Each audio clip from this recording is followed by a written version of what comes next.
de chez Naftet. Dans le cadre des mitzvot qui concernent le Eved Ivri, dans notre là, on rencontre la mitzvah de Ha'anaka.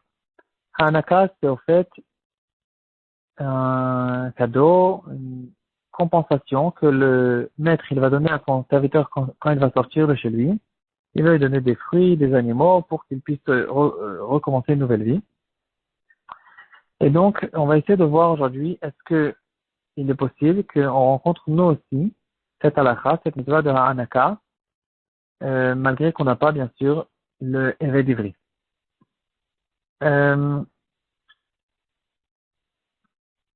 Dans la mitzvah se trouve dans Dvarim Tetvav Yud-Dalet, et les poskim, ils font une recherche, est-ce qu'il y a une mitzvah de donner une compensation, une obligation en fait, de donner une compensation à un employé qui a travaillé chez moi pendant un certain temps, et maintenant il sort. Donc la halakha elle est claire qu'il n'y a pas de mitzvah de Hanaka, la vraie mitzvah, la mitzvah qu'il y a de base dans la Torah, de donner ce cadeau à celui qui part, et c'est une mitzvah qui ne concerne que le Eved Ivri et pas un employé ou un ouvrier qui fait un travail chez moi.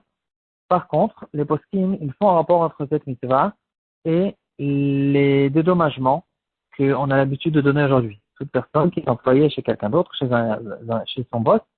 Alors, dans tous les pays qu'on connaît, les pays ordinaux, il y a des accords qu'il y a entre l'employeur et l'employé, que quand il va sortir, il va recevoir une certaine somme en fonction du moment, combien de temps il a travaillé, etc. Et cette compensation, en fait, ça ressemble un petit peu à la mitzvah d'Hanaka. C'est pas du tout cette mitzvah parce que, comme on a dit, c'est une mitzvah qui concerne que les vétérinaires, mais quand même, c'est une obligation qui est reconnue par la halakha. De manière générale, ce genre de halakhot, c'est des halakhot qu'on ne va pas forcément trouver dans le Shulchan Aruch, mais elles nous obligent de les faire. Alors, on parle non seulement dans un cas où, bien sûr, ils ont signé.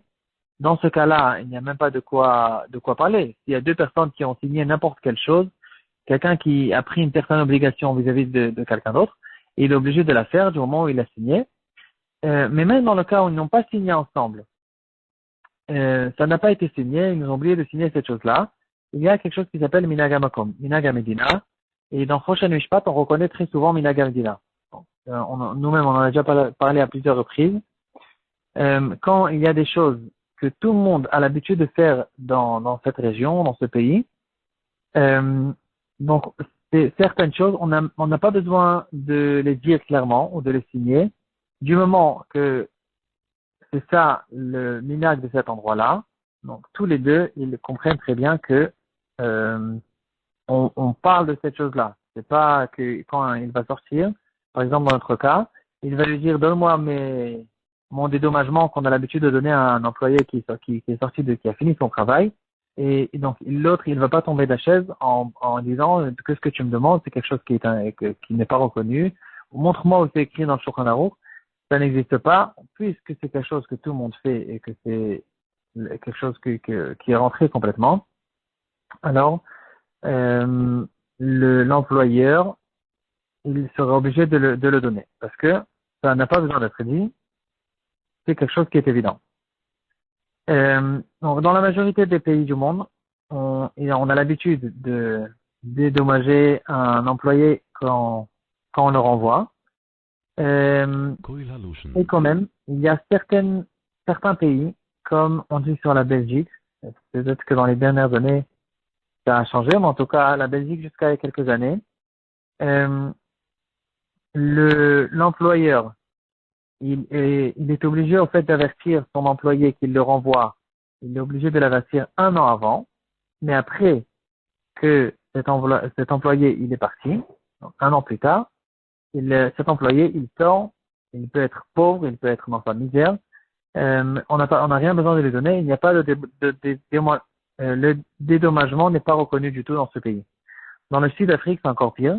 Il peut lui dire tout de suite, tu es obligé de sortir. Donc, il le renvoie tout de suite. Et en plus de ça, il lui donne aucune compensation.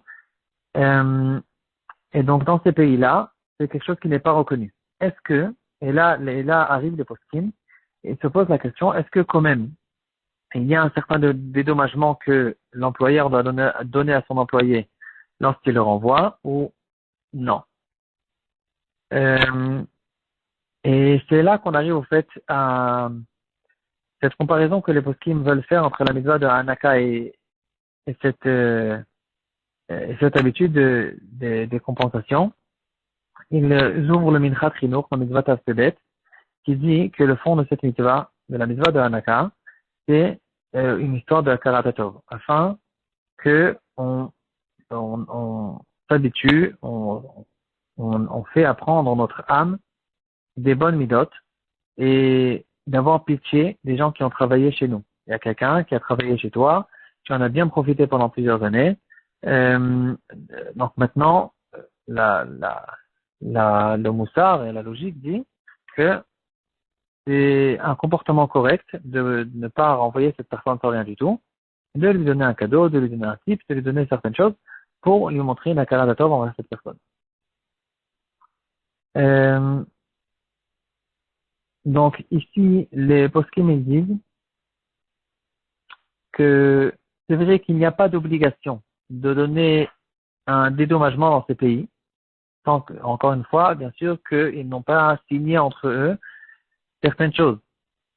Mais donc il n'y a pas d'obligation, mais quand même, il y a l'ifnim et shuratadin, le comportement qui est correct et qui est normal et qui est censé être, c'est qu'il doit lui donner un dédommagement lorsqu'il le renvoie. Non, l'employeur doit donner à son employé lorsqu'il le renvoie un dédommagement. Et c'est quelque chose qui est censé être fait. Les poskim, en fait, ils sont en marloquette. Est-ce que le Bedin, il a l'autorité de forcer l'employeur de donner ce dédommagement dans ces pays-là? Et dans le Rama, dans Choshen Mishpat, Siman Yudbet et Isbet, il ramène à cette marloquette. La majorité des poskim, ils pensent en fait que si l'employeur c'est quelqu'un qui est un Talmid Chacham, ou bien quelqu'un qui est riche, alors dans ce cas-là, le Bet Din, c'est vrai qu'ils n'ont pas l'autorité de lui faire sortir l'argent pour de vrai et complètement, comme on fait pour quelqu'un qui doit l'argent à quelqu'un d'autre, mais quand même, ils ont la possibilité de le forcer avec des paroles, de lui dire que le comportement que la halakha recommande à une personne, c'est de lui donner. Sinon, c'est quelqu'un qui n'est pas correct. Ils vont essayer de le forcer un petit peu de cette manière-là, parce que, en tout cas, le Lifnim Misharadin, c'est qu'il doit lui donner, même dans les pays où on n'a pas l'habitude de donner des dédommagements. Et quand même, malgré tout ça, les poskim ils rajoutent que si l'employé il a des demandes qui ne sont pas logiques, il demande des choses qui ne sont pas raisonnables, l'employeur n'a pas l'obligation de lui donner. Par exemple, on retrouve une tchouva dans Tchouva de Vanagot de Rav Moshe Steinbuch, Chelek Gimel Siman Taf Ain Bet. Il ramène l'histoire de quelqu'un qui a reçu un employé. Il a reçu il a reçu pour 1 an de travail. Finalement, au bout de 2 semaines, il a renvoyé. Et cette personne était intéressée de recevoir un dédommagement, en fait, de recevoir une paye comme si qu'il avait travaillé toute l'année. Ici, il y a quelque chose qui n'est pas logique. On ne peut pas dire que quelqu'un qui a travaillé 2 semaines, il va recevoir une paye pour 1 an entier. C'est pas logique. Et donc ici, bien sûr que dans ce cas-là, on ne va pas demander à l'employeur de se plier à ces demandes qui ne sont pas raisonnables. Et dans ce cas-là, il n'aura pas l'obligation, en fait, de lui donner cette chose-là.